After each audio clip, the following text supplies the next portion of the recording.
Hello friends, स्वागत है आपका हमारे एक नए वीडियो में।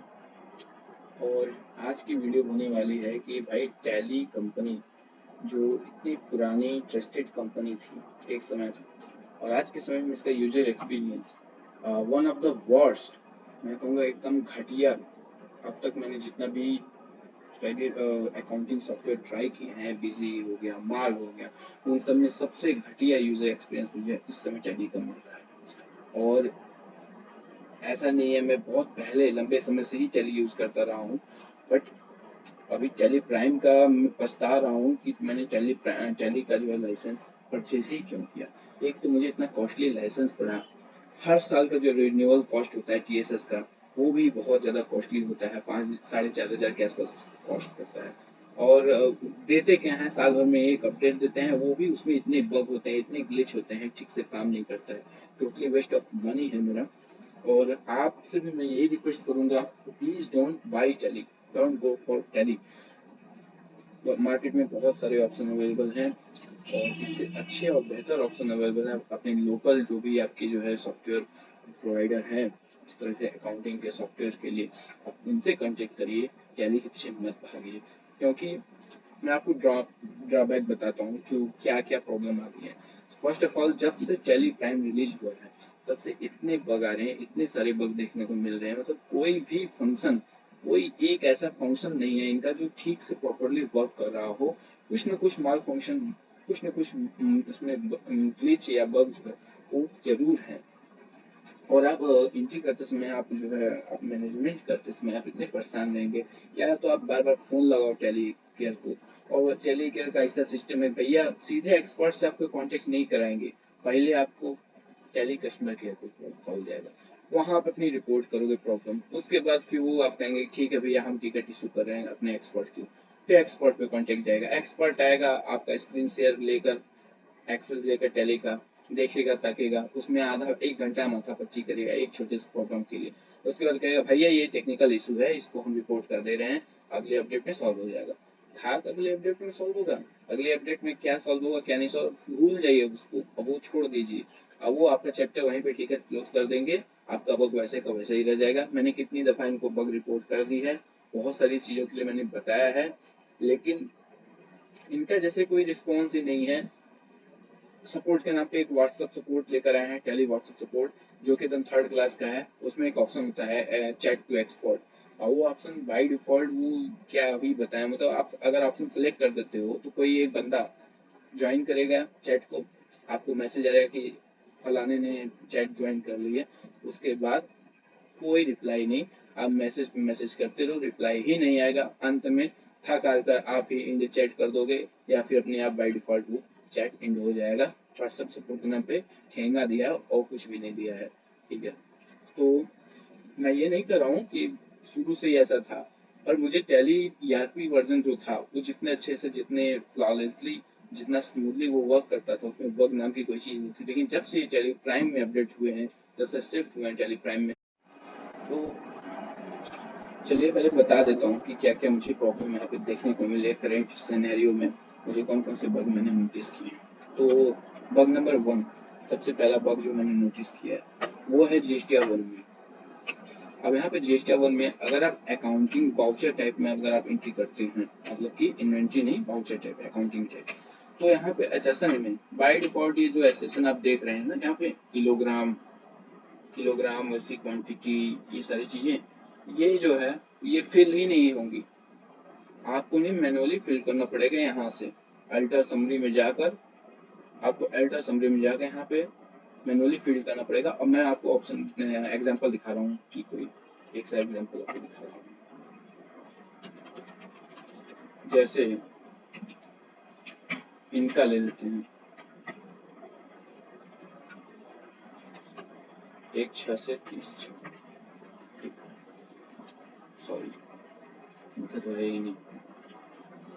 लेट सपोज डालें हम,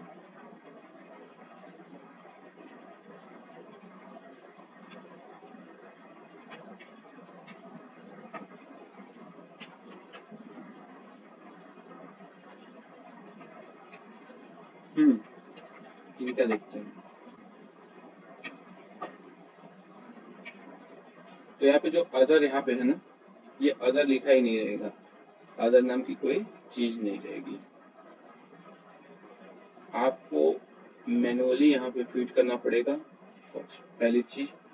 और अभी रीसेट समरी का मैं बटन दबा दूं तो देखिए क्या होता है, ये देखिए ना, हो गया ना। यही चीज आपको बाय डिफॉल्ट यहाँ पे देखने को मिलेगा। आपको यहाँ पे अल्ट्रा समरी में जाकर एक एक प्रोडक्ट का एक एक आपका जो भी लेजर है उसका जो है क्यूयूसी यहाँ पे अदर में डालना पड़ेगा और उसको क्वांटिटी 0 करना पड़ेगा, तभी जाके ये जीएसटीआर उस पे सॉरी जीएसटीआर में करूँ जीएसटीआर 1 पोर्टल पर ये तभी जो है एक्सेप्ट करने का, वरना एरर के साथ ये रिटर्न फाइल होगा, एरर के साथ ही मतलब अपलोड होगा पोर्टल पे इसका जेसन फाइल। तो जेसन फाइल पहला एरर यहाँ पे है। अब दूसरा एरर क्या है, दूसरा एरर ये है कि अगर आप कोई भी वाउचर अल्टर करते हो, जैसे मैं अभी यहाँ पे परचेस का एक कोई अल्टर करता हूँ, यहाँ पे मान लो यहाँ पे एचएसएन को अल्टर करता हूँ या इसके डिस्क्रिप्शन अल्टर करता हूँ, ठीक है, यहाँ पे ऑयल्स कर देता हूँ थोड़ा सा अल्टरेशन, तो यहाँ पे इफेक्टिव डेट मांगता है। अब हम अगर मैं इफेक्टिव डेट 1/4/2022 कर देता हूँ, क्योंकि मैं 1/4/2022 से ही ये पूरा मेरा डाटा 1/4/2022 से ऑनवर्ड अभी तक करेंट का डाटा है, तो 1 अप्रैल 2022 से अगर मैं इफेक्टिव डेट कर देता हूँ तो यहाँ पे एक ऑप्शन आएगा accept master and update GST status for voucher. अब यहाँ पे जब मैं इसको एक्सेप्ट करूंगा तो कुछ वाउचर जो ये परचेज अमाउंट 80% के जो वाउचर क्रिएट किए हमने इस लेजर के, उसमें से कुछ लेजर को तो अपडेट कर देगा, कुछ वाउचर को अपडेट नहीं करेगा, वो ऐसे ही आपका अनसर्टेन आपको जीएसटी 1 में जो है यहाँ पे दिखेगा और उसे आपको मैनुअली जो है फीड करना पड़ेगा। अगर आपका वाउचर बहुत ज्यादा है, मतलब उसकी जो क्वांटिटी है अगर 5,000-10,000 वाउचर हैं तो उसमें से 2,000-1,000 को तो अल्टर कर देगा, उसको ठीक कर देगा, बाकी का आपको मैनुअली अपडेट करना पड़ेगा। और वो भी नहीं, जैसे यहाँ पे देखिए ये अनसर्टेन ट्रांजेक्शन करेक्शन नीडेड, यहाँ पे वो चीज होने लगेगा और ये रिटर्न में से बाहर हो जाएगा, मतलब ये रिटर्न में शामिल नहीं होगा वो वाउचर जो यहाँ पे शो करेंगे। तो अनसर्टेन ट्रांजेक्शन में जो भी लेजर या वाउचर शो करते हैं वो जो है रिटर्न में गिने नहीं जाते हैं। अब मैं एक एग्जांपल दे रहा हूँ उसका भी मैं आपको।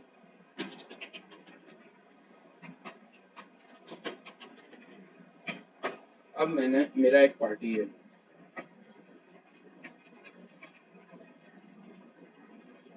मैं इसको 1/4/22 से 3/23 तक सिलेक्ट कर लेता हूँ। अभी आप देखेंगे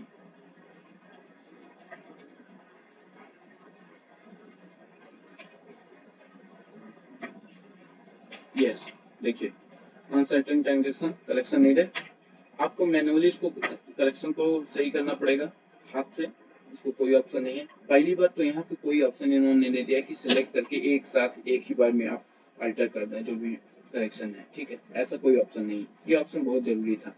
दूसरा एक्सेप्ट एज इज का ऑप्शन दिया है इन्होंने, ये काम ही नहीं कर रहा है, आपके सामने है, ये बिल्कुल यूजलेस, मतलब ये एक्सेप्ट एज इज ये वर्क ही नहीं कर रहा है। इसको तुरंत एक्सेप्ट करके इस करेक्शन जो भी जिस भी तरीके से है डुप्लीकेट वाउचर नंबर या जो भी है इसको एक्सेप्ट कर लेना चाहिए, ये काम ही नहीं करेगा। आपको जो भी मिस मिस मिस मतलब जो भी आपने जो गड़बड़ी की है वाउचर में वो आपको मैनुअली यहाँ पे करेक्शन करना पड़ेगा, मैनुअल में एक एक वाउचर का अलग से करेक्शन करना पड़ेगा। और दूसरी चीज कि यहाँ पे कोई भी ऑप्शन यहाँ पे एक्सेप्ट एज इज का जो ऑप्शन है वो काम ही नहीं कर रहे हैं इनका, तो ये एक बग हो गया। दो बग हमने आपको बता दिए, ठीक है। और तीसरा बग क्या है, तो बग याद ही नहीं रहते हैं, बात ये है भाई कि इतना इतना बग है ना कि क्या ही बताएं, मतलब सामने देखते रहते हैं बस परेशान होते हैं, तो दिख गया तो याद आ गया कि हाँ यार ये भी प्रॉब्लम है। बाकी अब इनको जब तक फोन लगाओगे इनका फोन रिस्पॉन्स करेगा, जब तक इनका ये हो तब तक भूल चुके होते हैं कि क्या था प्रॉब्लम, ठीक है। मैप यूक्यूसी मैप करने का यूनिक क्वांटिटी कोड, तो ये जो मैप करने का यहाँ पे लेजर के लिए कोई ऑप्शन ही नहीं दिया है। पहली बार स्टॉक आइटम उसके लिए यूक्यूसी का आइटम मतलब ऑप्शन होता है। और अगर आपका लेजर है, आपने जो है जैसे कि वाउचर एंट्री सिर्फ आप अकाउंटिंग ही करते हैं, इन्वेंट्री मैनेजमेंट नहीं करते हैं, सिर्फ अकाउंट मैनेज करते हैं, और सेल और परचेस सिर्फ अकाउंट मैनेजमेंट से ही करते हैं, इन्वेंट्री का कोई जिक्र ही नहीं है। तो मेरे बहुत से भाई बंधु तो ऐसे होंगे जो अकाउंटिंग का काम करते होंगे, तो आप जानते हैं कि कई केसेस में क्या होता है कि स्टॉक इतनी वैरायटी के होते हैं, इतनी टाइप के होते हैं कि आप उन सारे स्टॉक को मैनुअली जो है हैंडल नहीं कर पाते हैं टैली में। इतना ज़्यादा सक्षम नहीं है इस स्टॉक को, इतने वैरायटी के स्टॉक को मैनुअली हैंडल कर पाए। तो आप क्या करते हैं कि अकाउंटिंग सिर्फ सेलेक्ट कर लेते हैं और परसेंटेज के वाइज, रेट वाइज जो है 18%, 12%, 5% आप इस तरह से परचेज सेल करते रहते हैं। और बाकी जो अब भाई ऐसे कंपनी जहाँ पे बहुत सारी स्टॉक होती हैं जनरली, जो भी थोक विक्रेता या जो होलसेलर होते हैं, ठीक है, जहाँ पे एक से ज्यादा वैरायटी के प्रोडक्ट होते हैं, जैसे कि एक कोका कोला का मैं एग्जांपल ले रहा हूँ। कोका कोला या अमूल की कंपनी, जो कंपनी का जो ऑथराइज डीलर होगा, अब उसके लिए कंपनी अलग से उसका सॉफ्टवेयर प्रोवाइड करती है ताकि आप पूरी पूरी इन्वेंट्री का मैनेजमेंट कर सकें, ठीक है। अब उनके जो अकाउंटेंट लोग होते हैं वो उस सॉफ्टवेयर को अपने में इंपोर्ट तो कर पाएंगे नहीं टेली में, अगर आप टेली यूज करते हैं तो आप क्या करेंगे, आप अकाउंटिंग ही मैनेजमेंट करेंगे ना, इन्वेंट्री का यूज थोड़ी कर पाएंगे मैनेजमेंट। इन्वेंट्री तो या तो आप अलग अलग सॉफ्टवेयर में करेंगे, अकाउंटिंग इन्वेंट्री तो। अब यहाँ पे टैली में अगर आप यूज कर रहे हैं तो टैली में भाई साहब इतना बेकार सिस्टम है, क्या ही बताएं, मतलब होना आ रहा है। दूसरी बात की मैं अभी मंडी वाला काम भी करता हूँ, यूपी में मंडी लगा है, यूपी में भी और भी कुछ राज्य हैं जहाँ पे मंडी यूज होता है। अब मंडी टैक्स जो है उसका ऑप्शन यहाँ पे टैली में देना चाहिए, क्योंकि ऑल इंडिया ये टैली सॉफ्टवेयर काम करता है, तो आपको अलग अलग स्टेट के हिसाब से, वहाँ के हिसाब से बैट या मंडी का इम्प्लीमेंटेशन देना चाहिए। बाय द वे, अगर आप इसमें डायरेक्टली इम्प्लीमेंट नहीं करना चाहते तो एक एक्सटेंशन के रूप में आपको एक प्रोवाइड करनी चाहिए सर्विस।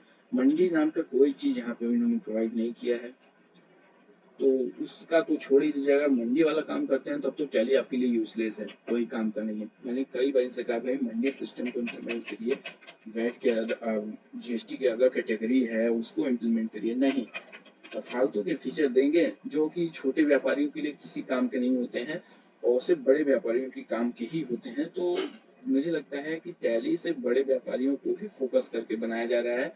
इसके जो डेवलपर हैं वो छोटी छोटी चीजों पर ध्यान ही नहीं दे रहे हैं, इसके बग पे कोई ध्यान नहीं दे रहे हैं, सिर्फ अपना बस पैसे से उनको मतलब है। आपका टीएसएस सब्सक्रिप्शन खाली हो जाएगा तो फोन धक्का धक्काने लगेगा कि भाई साहब टीएसएस रिन्यू करवाओ, टीएसएस रिन्यू करवाओ। टीएसएस रिन्यू करवाने के बाद भी अगर कोई ऐसी इस तरह से अगर आप सर्विस देंगे तो क्या फायदा, आपसे अच्छे तो यार मार्गी वाले, ईआरपी और उसके बाद बिजी वाले इतने अच्छे अच्छे सॉफ्टवेयर प्रोवाइडर हैं, उनके सॉफ्टवेयर में कोई बग कोई ग्लिच नहीं रहता है, भले लेट अपडेट कर देते हैं लेकिन अपडेट ठीक काम करता है उनका। कम से कम आपकी तरह तो नहीं है कि साल में एक बार अपडेट दोगे 3.1 नया टेक्नोलॉजी।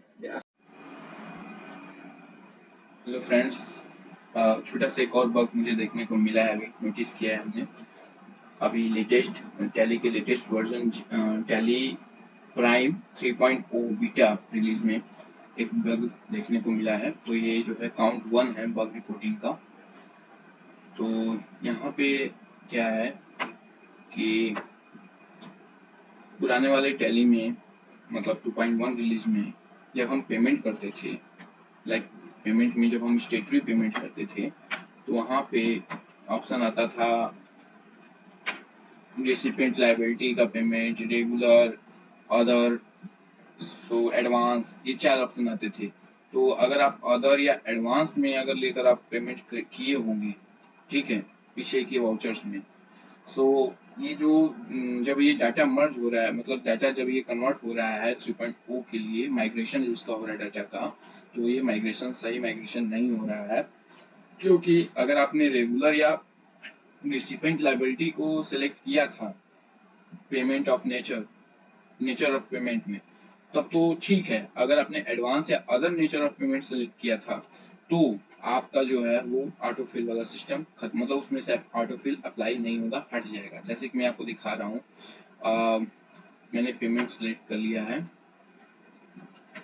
ठीक, यहाँ पे मैं फिल्टर लगा रहा हूँ, ठीक है। फिल्टर में मैं यहाँ पे लेजर नेम, ठीक है, उसके बाद कॉन्टेनिंग CGST कर ले रहा हूँ।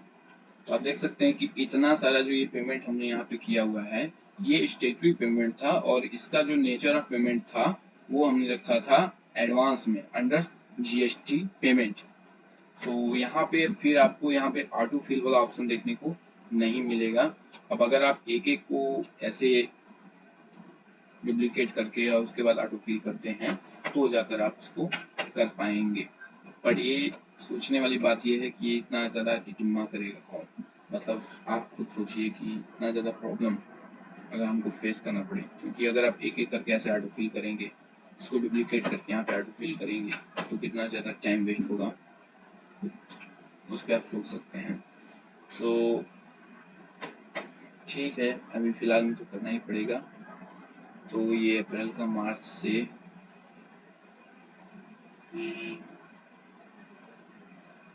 हम ये 19 अप्रैल का है, ये मार्च का है एडवांस पेमेंट, ठीक है कर देते हैं। पर यहाँ पे हमको फिर से ओके ओके ओके, आप देख सकते हैं सारा का सारा ऑटो फिल होके आ रहा है। सो ये तो अच्छी बात है, मतलब से हमको डुप्लीकेट करना है, कंट्रोल F पे दबाना है, GST, उसके बाद ये ऑटोमेटिक ओके, हमको इसमें से एक इसको डिलीट कर देना पड़ेगा। इसको भी देख लेते हैं, यहाँ पे ऑटो फिल का ऑप्शन नहीं है, तो इसको जब हम डुप्लीकेट करते हैं उसके बाद कंट्रोल F, स्टेटरी, GST, ठीक है अप्रैल ले लिया। उसके बाद आप यहाँ देख सकते हैं सारे डिटेल यहाँ पे फिलअप है, तो ये अच्छी चीज है।